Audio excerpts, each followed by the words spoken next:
Loan নিয়ে তা না মেটানোয় মঙ্গলবার দুর্গাপুরের ব্যানাচিতির Binoy switchgear private limited সিল করে দিল ব্যাংক।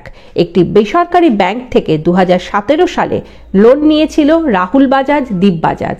ব্যাংকের দাবি 2021 সাল থেকে ইএমআই দেয়নি, বারবার জানিয়েও ফল হয়নি। তাই এদিন পুলিশকে সঙ্গে নিয়ে দোকানের দখল নিল ব্যাংক। ব্যাংকের deputy general manager Kaushik Banerjee জানান, আসল বাকি রয়েছে প্রায় 1,85,00,000 টাকা। তাছাড়া এতদিনের সুদ রয়েছে।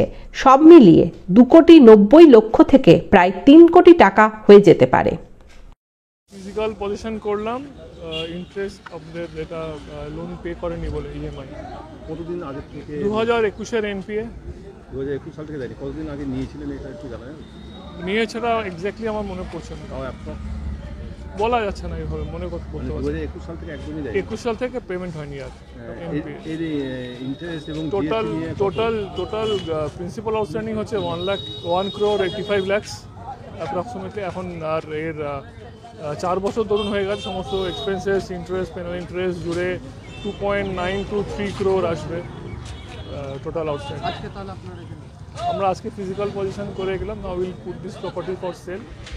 আচ্ছা, এটা কি দেখিয়ে লোনটা নিয়েছিল উনি? Property, loan against property loan. Loan against property, lab বলা হয় সংক্ষেপে। যিনি নিয়েছিলেন তার কি নাম?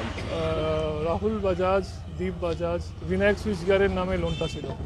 এটা কোন ব্রাঞ্চ থেকে হয়েছে? দুর্গাপুর। আজকে কোথা থেকে এটা ছিল? দুর্গাপুর ব্রাঞ্চ থেকে। এটা আমাদের রিকভারি ফাংশনস হয় দুর্গাপুর এবং কলকাতা থেকে। আমি এসেছি কলকাতা থেকে, অথরাইজড অফিসার। আপনার নাম? Kaushik Chatterjee, deputy general manager, IDBI bank. Thank you.